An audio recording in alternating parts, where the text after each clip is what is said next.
Olá, sejam todos bem-vindos ao nosso Sala de Imprensa, o programa que entrevista quem é notícia. Na edição de hoje, Mário Sarrubo aqui comigo nos estúdios do SBT em Brasília, secretário nacional de Segurança Pública da gestão Ricardo Lewandowski no Ministério da Justiça.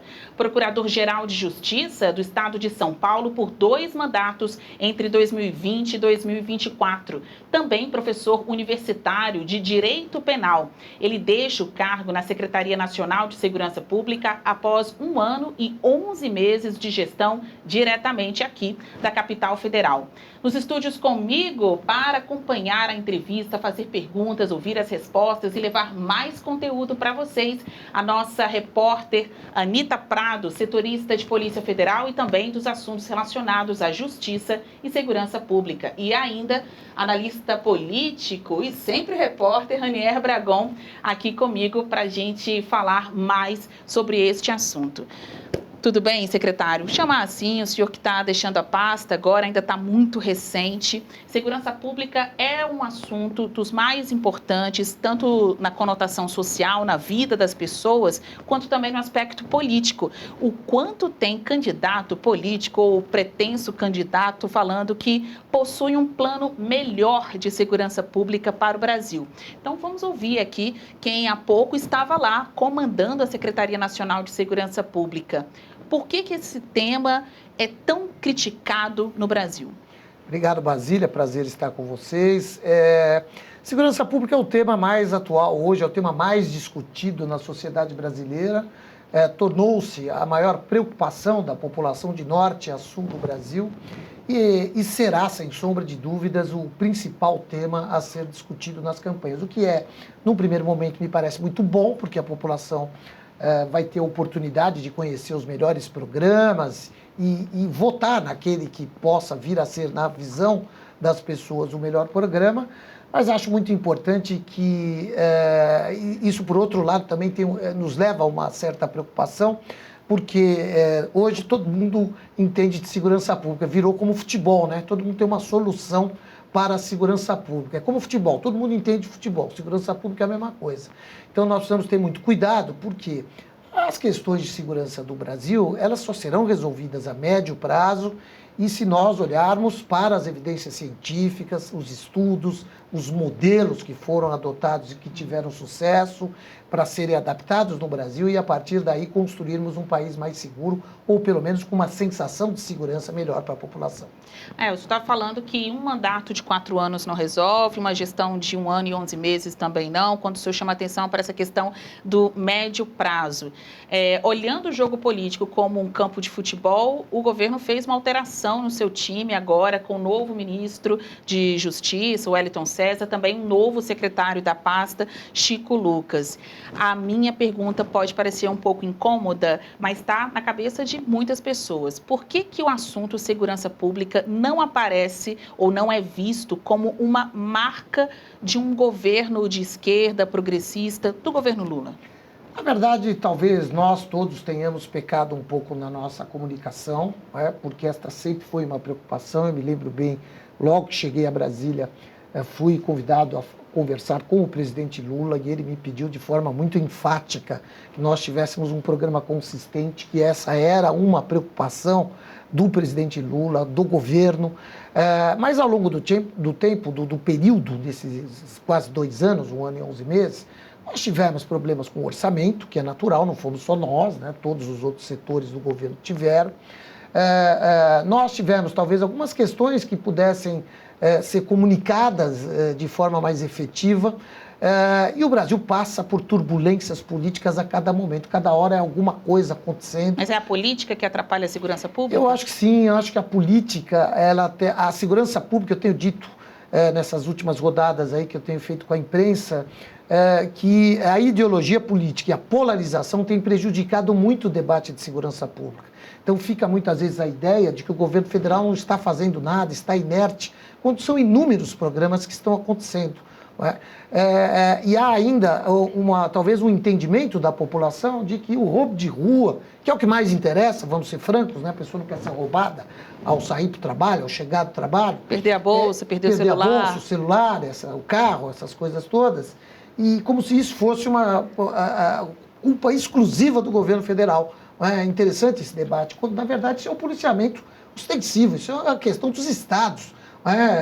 Então, nós temos que tomar muito cuidado para saber qual é o papel do governo federal na segurança pública e qual é o papel dos estados, dos governos estaduais, dos secretários de segurança e assim por diante. De todo modo, o que eu acho que me parece fundamental é que a gente tem que ter o olhar para os dados. Eu gosto muito de dados. E todos os dados, pelo menos a esmagadora maioria dos dados de segurança, de roubo, de homicídios, de roubo de carga, de furtos e assim por diante, estão em queda. É claro, feminicídio é um dado que merece uma atenção especial. Mas se você olhar para aqueles dados que incomodam, que levam ao tema segurança pública, que são o tom do debate da segurança pública, eles são positivos. O que muda é a sensação.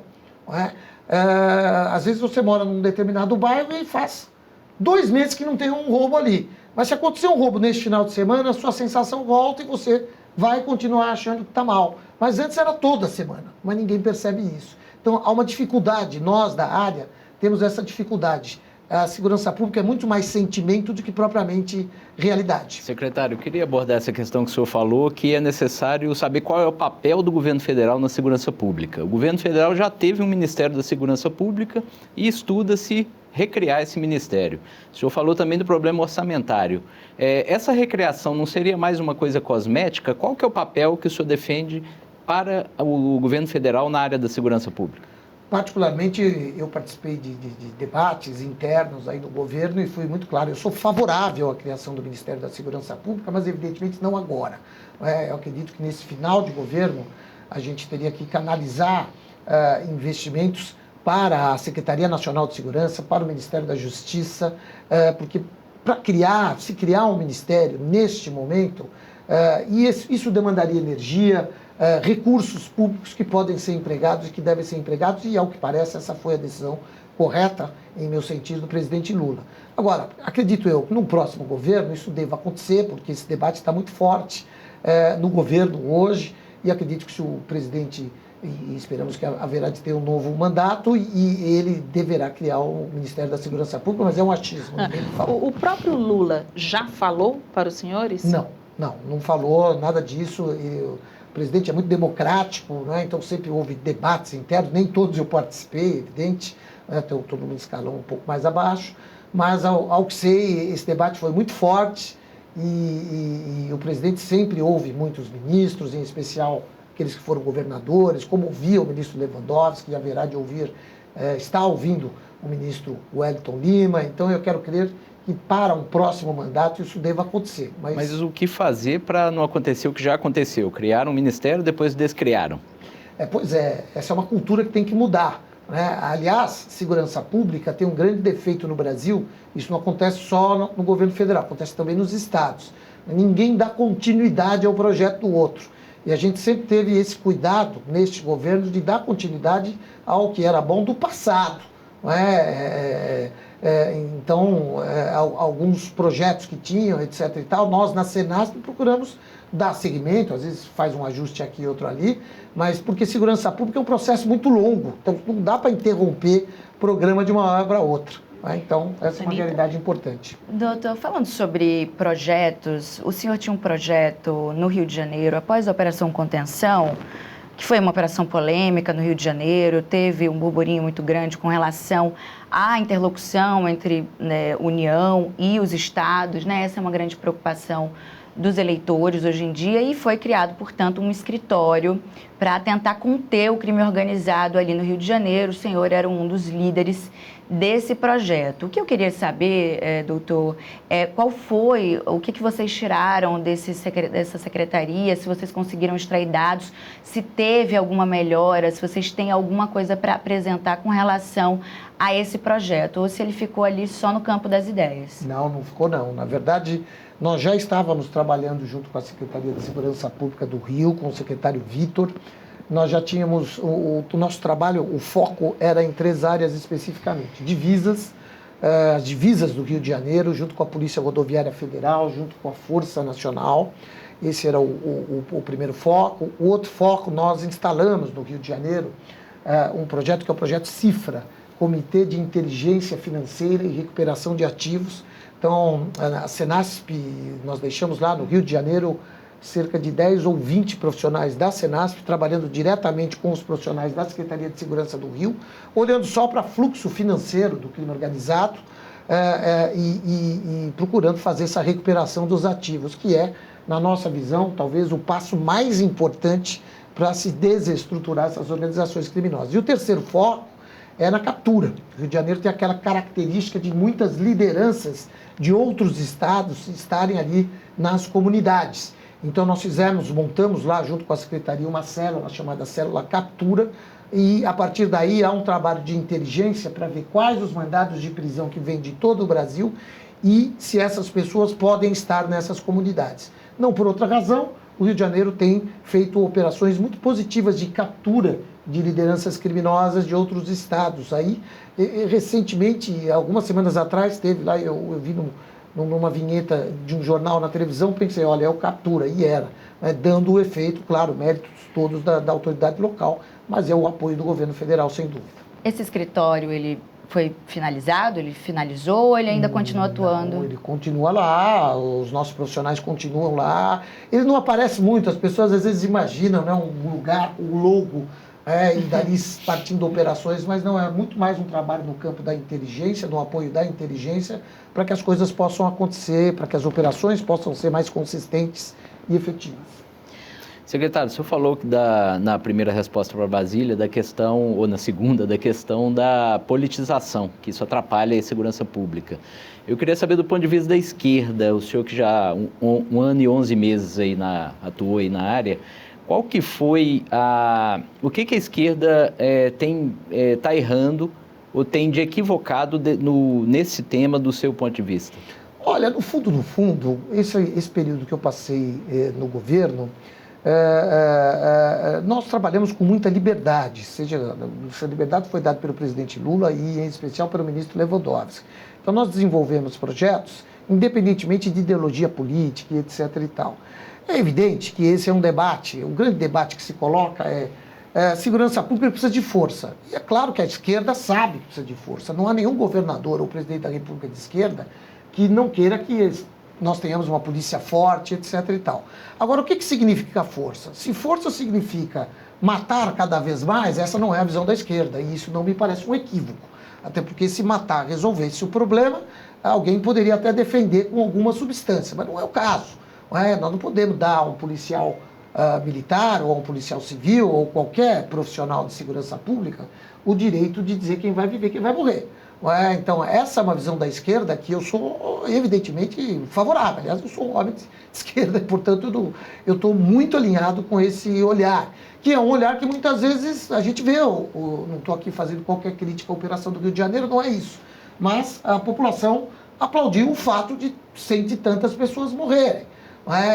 Isso não me parece razoável numa sociedade democrática, sob o prisma dos direitos humanos. O que tem que ser aplaudido é a prisão do criminoso para que ele cumpra a pena. Então, esse é o debate que está equivocado, seja por alguém de esquerda que possa pensar de forma diversa.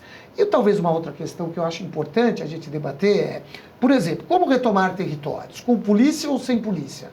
Essa que é a questão. Eu não vejo, particularmente, como se retomar um território dominado pelo crime organizado sem as forças policiais. E há alguns da esquerda que veem de outra forma, que é possível. Não, eu acho que nós temos que conjugar força policial e, ao mesmo tempo, serviços, apoio, comunidade, profissionalização, olhar para os jovens e estancar o recrutamento dos nossos jovens. Talvez esse seja um debate ainda no campo da esquerda que esteja acontecendo e que nós percebemos. Qual resposta o poder público pode dar a essa população que aplaude justamente a execução de tantas pessoas, algumas apontadas como investigados, outras ainda há dúvidas, né? Aquela imagem no Rio de Janeiro com corpos enfileirados, as pessoas reconhecendo ali seus familiares, arrastando, puxando os corpos de uma das matas ali no Rio, e isso ter sido utilizado como um mote político também. Então, eu vou fazer aqui duas perguntas em uma. Primeiro isso, o que o poder público pode fazer para responder a essa população que é sensível, que dialoga com esse espírito ou com esta política do bandido bom é o bandido morto? Pois é, na verdade, nós precisamos fazer com que as pessoas se lembrem de determinados eventos que aconteceram no passado.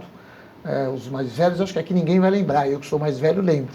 Mas os nossos espectadores de todas as idades da minha idade estão assistindo, com certeza. Mas quando a gente lembra de um livro, Rota 66, nós vamos nos lembrar que enquanto a polícia, naquela época, naquele período de São Paulo, estava matando de forma indiscriminada, a classe média e aqueles que praticamente dominam a opinião não estavam ligando.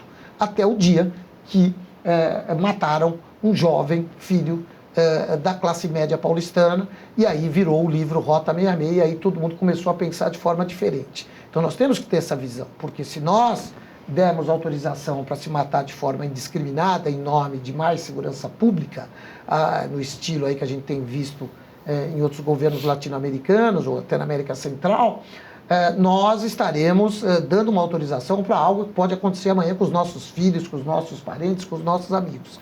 Então, precisa ter muito cuidado. E mais do que isso, acho que o mais importante é o discurso correto. Nós precisamos elevar o debate da segurança pública e quando alguém diz, não, precisamos matar que isso resolve, então vamos trazer os dados, vamos trazer a ciência e mostrar que não resolve, e 2, nós não podemos matar inocente em nome da segurança pública.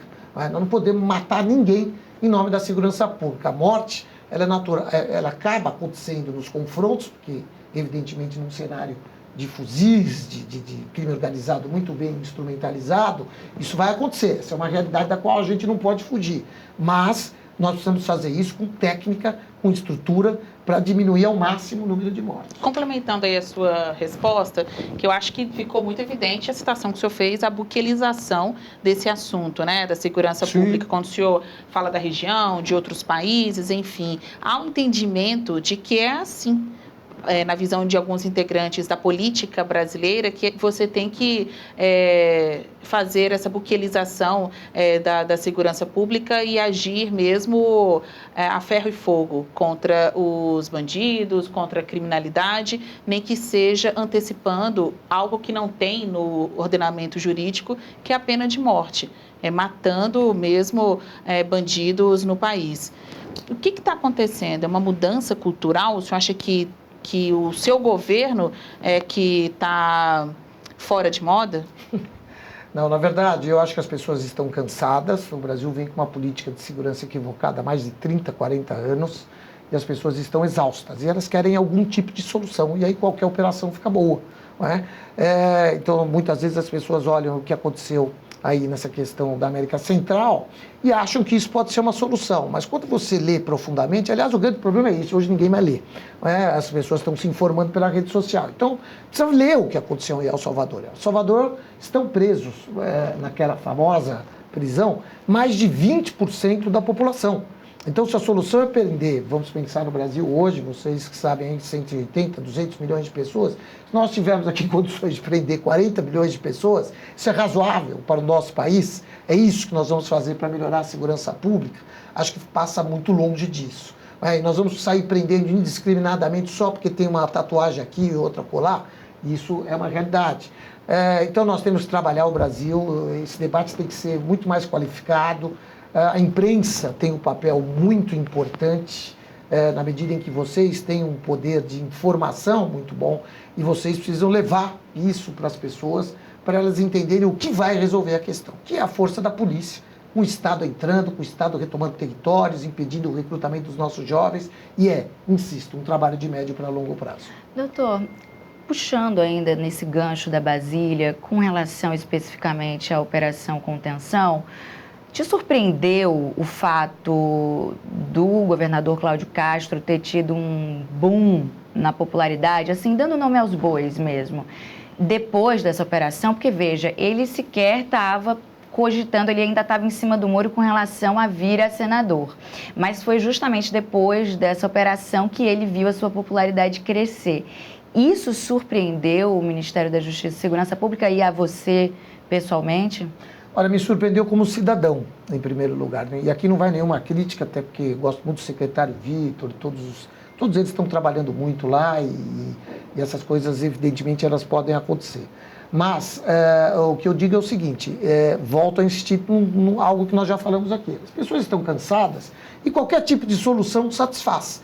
mesmo sem resolver o problema, porque a questão é a seguinte, um dia depois desta operação, a situação naquele território continuava exatamente a mesma. Não é? Então eu pergunto, qual foi o ganho em termos de segurança pública? Essa que é a pergunta. O que nós ganhamos em termos de segurança pública? Aquele território foi dominado? Não, continua exatamente a mesma. Não é?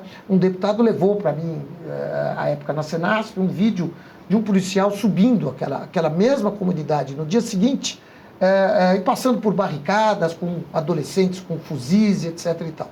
Então é isso realmente que a população precisa entender. O que nós queremos? Nós queremos resolver o problema ou fazer operações espetaculares para satisfazer a vingança pessoal? Lembrando que eu gosto de direito penal, eu gosto muito de história, não é? Nos primórdios da humanidade a pena era uma vingança da sociedade. E hoje não é mais. Acho que ninguém quer vingança. Então nós precisamos esquecer a vingança e pensar em soluções. Secretário, o senhor falou também agora há pouco aí de que na gestão do Lewandowski, na gestão que o senhor está deixando agora recentemente, vocês pegaram projetos também de governos anteriores e deram sequência. Eu poderia dar exemplos? Olha, eu dou um exemplo, projetos do ministro Flávio Dino, vários, né? Não preciso dizer, o mesmo governo, etc. e tal. Mas, notadamente dentro da Diretoria de Inteligência e Operações Policiais Integradas, nós tínhamos Operação Protetor de Biomas, de Fronteiras e etc. e tal, que foram potencializadas, trabalhos em fronteiras, um aparelho que estava ali em Foz do Iguaçu, que chamava CIOF, nós aperfeiçoamos para CISPA, Centro Integrado de Segurança Pública e Proteção Ambiental. Estamos levando essa expertise, esse trabalho de inteligência para as nossas fronteiras, que são críticas, todos nós sabemos, por conta de estarmos aí geograficamente ao lado dos maiores produtores de cocaína e do Brasil, na realidade, ser hoje um grande entreposto, principalmente para a Europa e África. Portanto, a qualificação da inteligência nas nossas fronteiras ela é necessária. Isso veio, na verdade, salvo engano, do governo anterior, não porque isso começou no governo lá, que era o que do Michel Temer, ainda com o Dilma. E a partir daí, e um conceito que, na verdade, da esquerda, que é o conceito de Centro de Comando e Controle de Fungion Center, que começou a ser criado no Brasil, o CISPs e tudo mais, na época da Copa do Mundo, das Olimpíadas e tudo mais. Então a gente tem que avançar. Segurança pública é isso, aprimorar.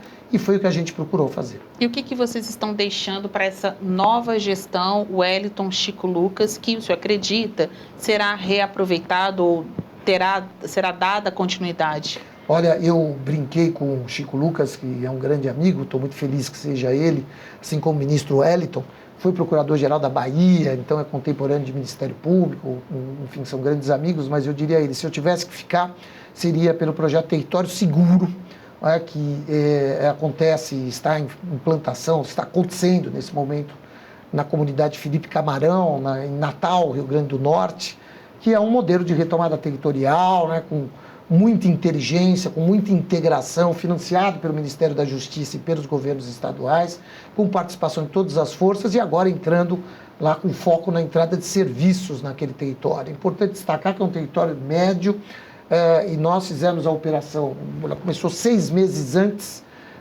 com um trabalho de inteligência envolvendo as polícias locais, Ministério Público, a DIOP participando de forma muito ativa, um projeto construído, é bom que se diga, com a Universidade de São Paulo, com a Secretaria de Segurança Multidimensional do Instituto de Relações Internacionais, com a Faculdade de Direito do Lago de São Francisco. Portanto, é um projeto científico. E nós, no dia 15 de outubro, deflagramos a operação policial com 0 letalidade, mais de 175 pessoas presas, uma grande facção ali que tomava conta daquele território, com ciclo econômico e tudo, mas o trabalho de inteligência, ele permite que você saiba até para onde eles vão fugir e assim por diante, a ponto da gente ter ali na BR, a Polícia Rodoviária Federal pronta para pegar vários dos fugitivos quando a operação foi deflagrada. E hoje, eu diria que talvez foi um momento em que eu mais me emocionei na Secretaria, quando o Coronel Araújo, secretário de Segurança Local, me mandou um post de uma moradora, isso já em dezembro, dizendo, ela coloca assim, a vida mudou. Antes ouvíamos o barulho dos tiros, o som dos tiros, e hoje voltamos a ouvir o som dos pássaros. Então esse é um modelo que é um legado que a gente deixa e tenho certeza que dá para repetir, porque é uma política do governo federal, além dos CISPAs, que são os Centros de Inteligência de Fronteiras, que tem vários para ser inaugurado aí em ponto de bala, e o Centro, só para concluir, o Centro Nacional de Segurança Pública. Nós queremos linkar todos os centros de inteligência que existem em cada região, linkando aqui em Brasília, para que a gente possa qualificar a inteligência e, claro, as respostas no combate ao crime organizado. Falando ainda de Nordeste, secretário, reportagens recentes mostraram um problema muito sério de segurança pública em Fortaleza. É um estado comandado pelo PT. O que está dando errado ali nessa... Olha, na verdade, Fortaleza tem um belo trabalho hoje do SAL, secretário, o governador Eumano, mas são algumas ali, eu insisto, o Brasil paga o preço por algumas décadas de políticas públicas erradas. Quando a gente fala da PEC do ministro Lewandowski, eu dou sempre este exemplo. Qual é o problema do Brasil hoje em termos de políticas públicas de segurança? Nós tínhamos lá, década de 90, crime organizado se estruturando em São Paulo e Rio de Janeiro. E todo mundo sabia. Mas São Paulo cuidava do seu problema, o Rio do seu problema, e os demais estados do Brasil, principalmente o Norte e o Nordeste, ignoravam esse contexto. Se nós tivéssemos uma PEC vigente desde aquela época, ou uma lei do SUSP, nós talvez pudéssemos construir uma política pública nacional de segurança pública e prever que esse crime organizado poderia ultrapassar as divisas de Rio de Janeiro e São Paulo. E foi exatamente isso que aconteceu. Como nós não tínhamos essa política pública nacional, eles foram ganhando espaço nesses territórios e hoje os governos do Norte e do Nordeste estão numa luta tremenda para retomar o controle da segurança pública. Estão fazendo bons trabalhos, mas eu insisto, demora.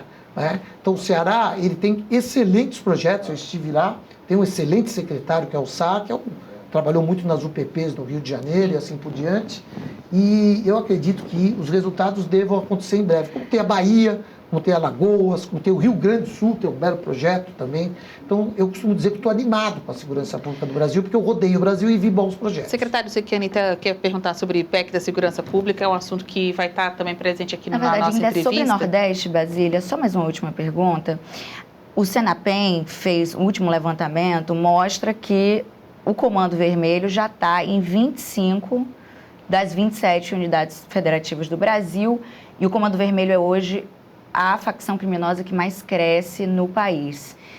Existe algum programa específico de contenção? Porque o Comando Vermelho, ele na verdade, ele atua ali como se fosse uma filial, né? Ele junta-se com as facções criminosas que existem nessas localidades, nessas unidades. Como parar esse sistema de avançar, inclusive passar das fronteiras brasileiras? A gente já viu casos de encontrados ali, pessoas do Comando Vermelho fazendo negócios com a máfia italiana, também ali foram encontradas pessoas do Comando Vermelho nos Estados Unidos e também em Portugal.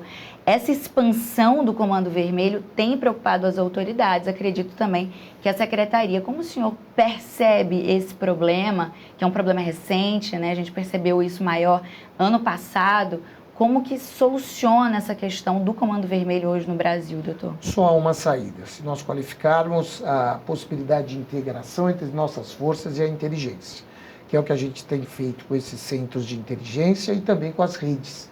A Renorcrim, que foi uma rede que nós criamos, foi o primeiro grande passo que nós demos, foi a criação da Renorcrim, Rede Nacional de Combate às Organizações Criminosas, integrando para trabalho em rede de todas as delegacias especializadas em combate ao crime organizado, que são as DRACOS.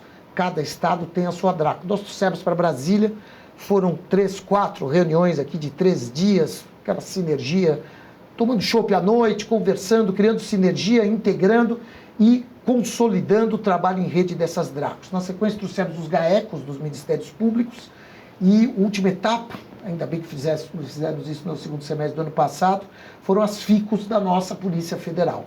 De maneira que a gente tem essa rede hoje funcionando e as respostas estão começando a acontecer. Quando a gente fala carbono oculto, isso tudo é resultado da integração desse trabalho. Carbono oculto é resultado de GAECO com Polícia Federal. E é isso, é resultado dessas redes especializadas de combate ao crime organizado do Paraná e de São Paulo. Então é disso que se trata. Agora, é um trabalho para o futuro.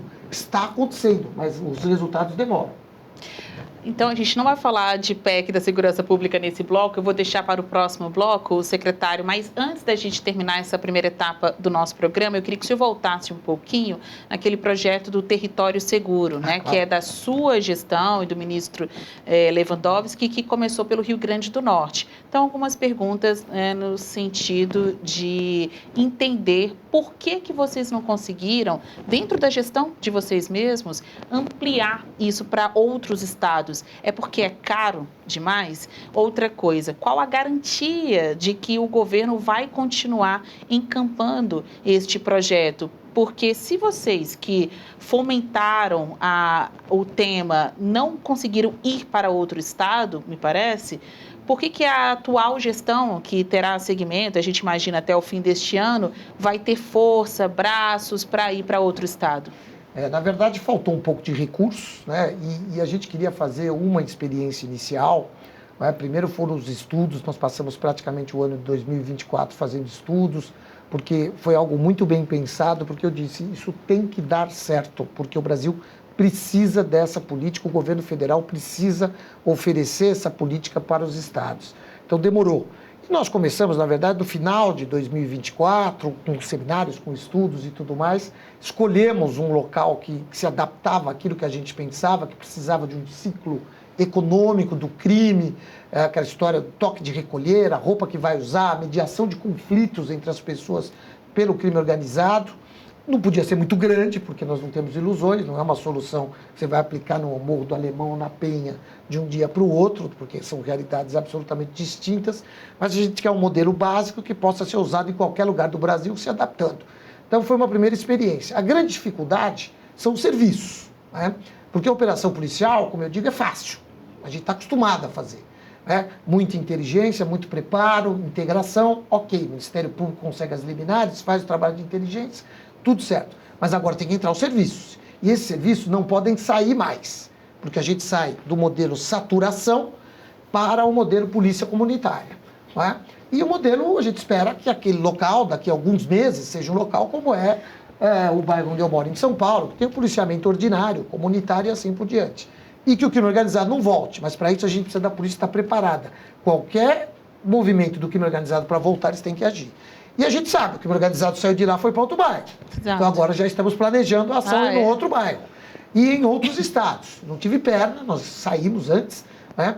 Mas tem o compromisso do ministro Wellington, do Chico Lucas, diz que esse projeto continuará e, palavras do ministro Wellington, será aperfeiçoado, que me deixa muito feliz e muito tranquilo, porque o Brasil e este governo oferecerá uma política eficiente. Essa ideia de saturar as ações de segurança pública concentradas em um território e depois entrar com o braço social do Estado, isso não é muito parecido com a experiência das unidades pacificadoras no Rio de Janeiro? Ou o senhor acha que não? Não, é muito parecido, porque o conceito é praticamente o mesmo, mas veja, não a deu certo lá. Da UPP não é que não deu certo, é que nós não podemos pensar que isso dá para se fazer em todos os lugares do Brasil a todo momento, porque tem um custo extraordinário, é muito custoso.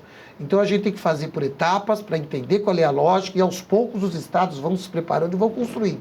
O grande erro da UPP, eu estudei bastante isso, foi que deu certo e aí resolveram fazer simplesmente mais 800 comunidades. E o estado não tem perna, e não se trata de deixar a polícia lá, tem que entrar os serviços. Porque, primeiro, não existe polícia suficiente para ficar saturando tantos lugares ao mesmo tempo. Então, não vamos ser ingênuos. Mas a gente precisa ter um modelo para que ele possa sendo aplicado ao longo do tempo. Né? E aí sai daqui, vai para lá e vai para lá. E com isso a gente consegue resolver os estados menores. E aos poucos o Rio de Janeiro, que está apresentando, ao que sei, ao ministro Fachin, agora não é mais o ministro Fachin, o ministro Alexandre, um projeto de retomada territorial, quero crer que no mesmo contexto, né, porque eu conversei bastante com o secretário Vitor, eu tenho certeza que o Brasil vai ter uma política sólida disso, mas, insisto, isso vem aos poucos. Secretário, caso Master, hoje é impossível não tratar deste assunto com alguma autoridade, mesmo o senhor que está perto de sair dessa cúpula de governo. ainda mais sendo desta pasta de justiça, de segurança pública. A gente está falando do que é apontado até por integrantes do seu governo como a maior fraude bancária, com suposta ligação também com crime organizado. E, recentemente, uma polêmica envolveu o ex-ministro Ricardo Lewandowski sobre contratos que o escritório de advocacia de Lewandowski tem com o Banco Master. De certa forma, isso deixa uma marca, uma mancha na sua gestão? Não, eu sem dúvida alguma não. Na verdade, o ministro tinha um escritório, assumiu o ministério, desligou-se desse escritório. O escritório tem um contrato, acho que com o Banco Master, não sei detalhes dessa história, mas o ministro foi ministro, enquanto esteve lá, foi ministro a ponto de as operações contra o Banco Master ocorreram quando o ministro Lewandowski estava no cargo. Quer dizer, não houve nenhum tipo de interferência do ministro Lewandowski nas operações da Polícia Federal e assim por diante. Portanto, eu creio que é uma não polêmica, na minha opinião. Conheço muito o ministro Lewandowski, é alguém absolutamente idôneo, cuidadoso. Agora, ele tem um filho advogado, como eu tenho filho advogado, como as pessoas têm, etc. e tal. E o fato deles advogarem e terem seus contratos podem colocar qualquer mácula na minha atividade ou na do ministro, porque isso acontece, etc. e tal. Aliás, nunca vi, para ser muito franco, filho do ministro, do ministério, etc. e tal. Nunca houve qualquer interferência e tudo mais. Então, para mim, essa é uma não notícia.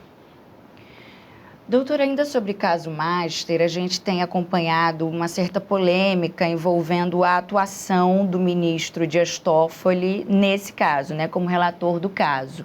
Membros da Polícia Federal, por outro lado, dizem que ele estaria ali invadindo a autonomia da PF, trabalhando ali como um juiz, não como um juiz, mas como um imperador do caso.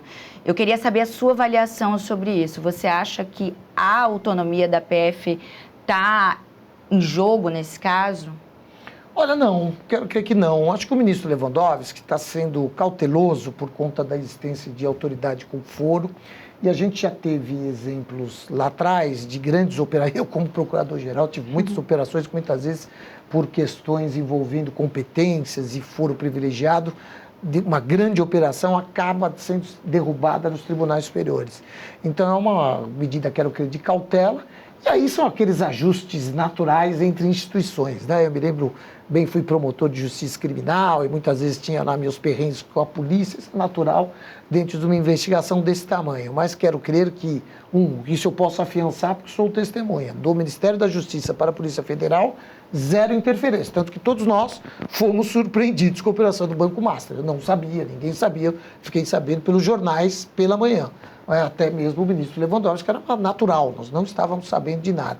E assim deve funcionar também com relação ao ministro Toffoli, que no tempo certo, no momento certo, se não tiver autoridade com foro, remeterá ou não remeterá para a instância correta. O que o senhor acha que vai acontecer com o caso Master? Só para a gente fechar esse capítulo Master, o senhor disse, olha, até o ministro Lewandowski, que também foi pego de surpresa com o avanço das investigações, quando teve a prisão do Vorcara, enfim, no fim do ano passado.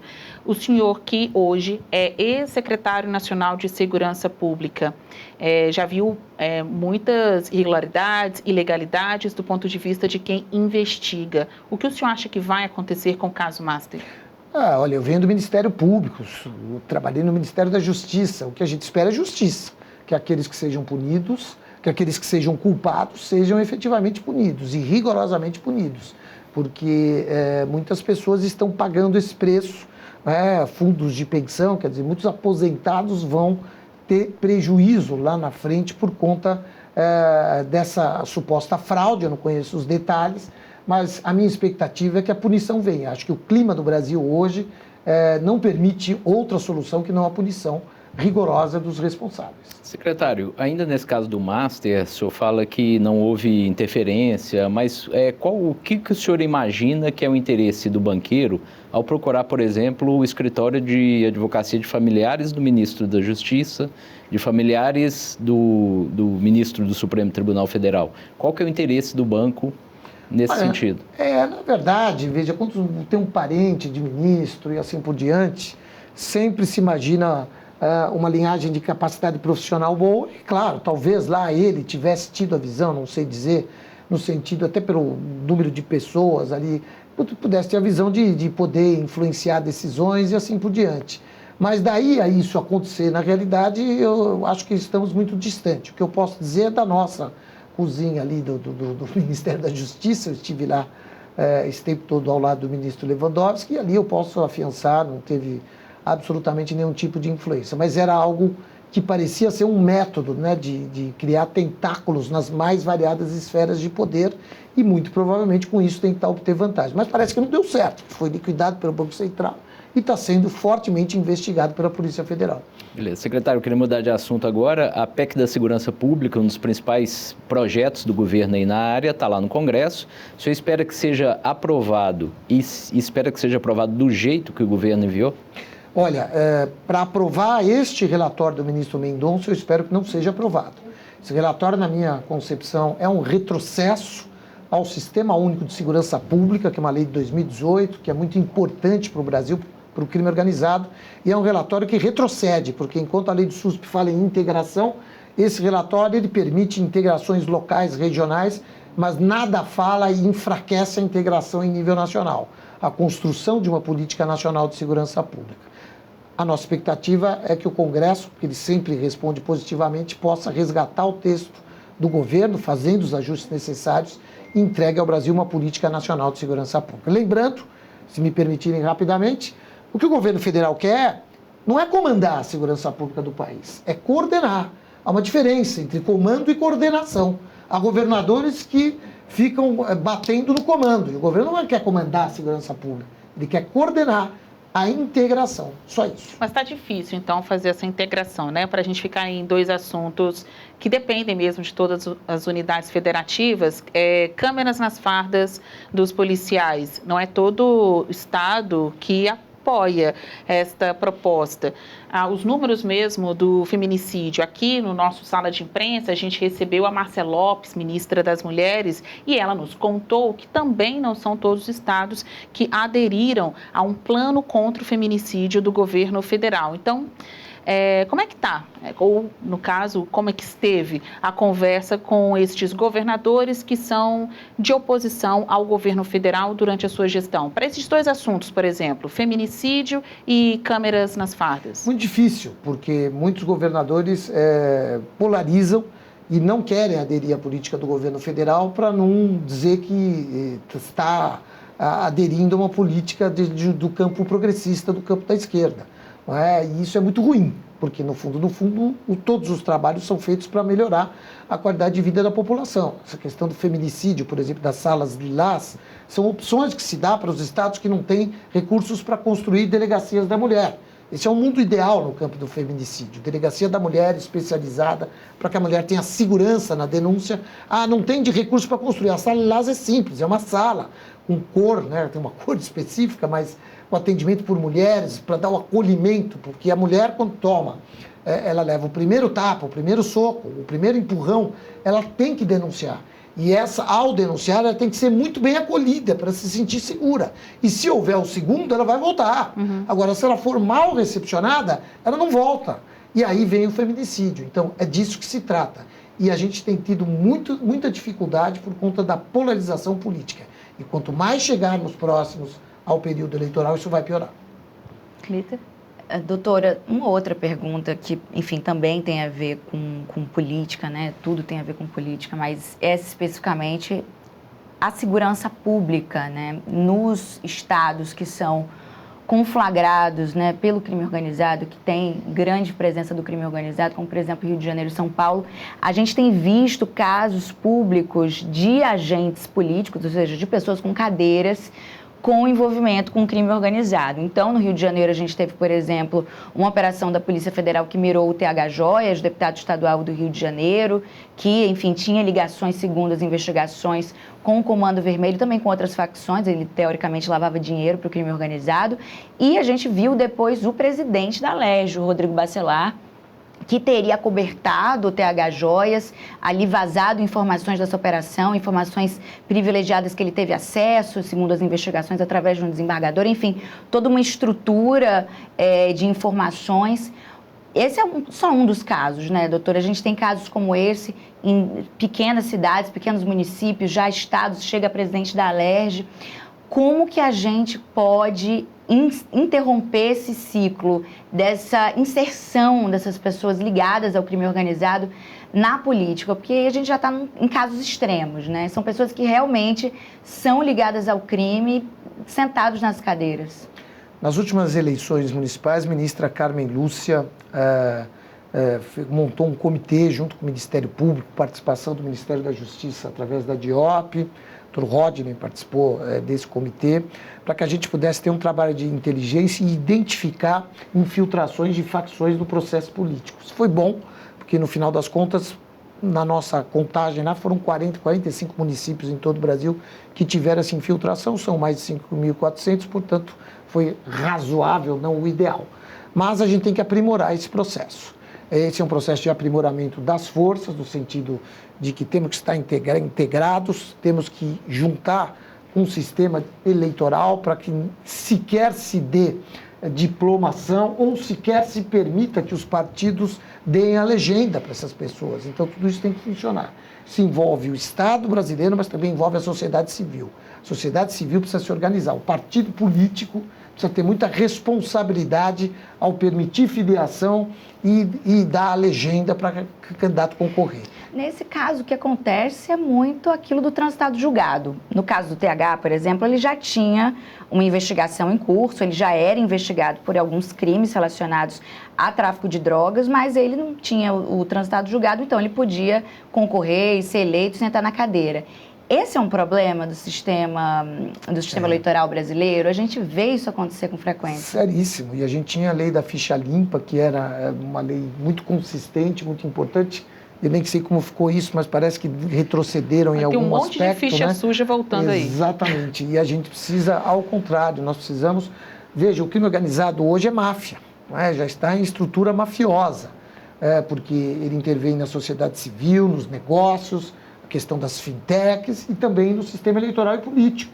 Então, ou nós nos conscientizamos disso em termos de Brasil, todos os segmentos, dos partidos políticos, aquele que vai votar, a imprensa, ao sistema eleitoral, a justiça, que nós estamos enfrentando máfias, ou nós vamos entregar o Brasil. Então, é muito sério. Secretário, a gente já está chegando no finalzinho do nosso sala de imprensa, só para a gente amarrar algumas pontas soltas aqui do programa, eu queria que o senhor fizesse um alerta à população sobre o número de desaparecidos no país, que foi um dado que chamou muita atenção nos últimos observatórios da segurança pública. Também, só para a gente amarrar aqui, o que Mário Sarrubo teria feito de diferente na sua gestão e o que deixa de melhor, de legado para o país? Obrigado, Basília. Vamos lá. Primeiro, desaparecidos. O projeto do Ministério da Justiça, a gente trabalha com DNA. Quem tem uma pessoa desaparecida na família pode procurar a polícia do seu estado, pode entregar o seu DNA, porque esse DNA vai ser importante, ele vai ser confrontado com o sistema SUS, SOAS e todos os outros sistemas. Isso tem permitido que mais pessoas sejam identificadas e esse ciclo termina. Segundo, se alguém desaparecer, esqueçam aquela, aspas, lenda de que tem que esperar 24 horas para fazer o boletim de ocorrências. Isso não é verdade, tem que fazer o quanto antes. E o quanto antes você fizer, as delegacias hoje de todo o Brasil estão quase todas linkadas ao Ministério da Justiça, que lançará o Amber Alert, ou seja, estará num raio de 160 quilômetros nos feeds de rede social de todas as pessoas. Então, isso tem ajudado a localizar. Então, nós precisamos publicizar muito essas informações para que a gente possa diminuir esse número. Porque a gente ainda não conseguiu identificar, Basília, quais são as razões que levam a esse número de desaparecimento. Claro que tem alguns indicativos, que se é de criança, maus tratos, etc. e tal, mas às vezes é alcoolismo e assim por diante. Então, nós precisamos avançar. Estamos trabalhando muito nisso. Aquele ponto final aqui na entrevista? Qual seria a marca do Mário Sarrubo? Eu diria que esse projeto Território Seguro, ele resume muito do que eu penso em termos de segurança pública, que é um mix de força do Estado, de valorização das forças do Estado, e atuando mesmo no seu papel principal, que é a força mesmo, e cidadania, não é? Que é, na verdade, a solução e o caminho para um Brasil melhor na segurança pública. Então, eu diria que o projeto Território Seguro me representa. Se daqui 20 anos eu vou lembrar do Ministério, eu vou lembrar do Território Seguro. É isso, Sala de Imprensa hoje foi com o Secretário Nacional de Segurança Pública até janeiro de 2026, Mário Sarrubo. O programa de hoje contou com a participação também de Ranier Bragon, analista de política do SBT News, e Anita Prado, repórter setorista de Polícia Federal e temas relacionados à justiça e segurança pública. Eu convido vocês a continuar aí na programação do nosso SBT News. Tem sempre notícia, reportagem, análise e boas entrevistas. E no próximo domingo tem mais Sala de Imprensa. Obrigada, secretário. Muito obrigado.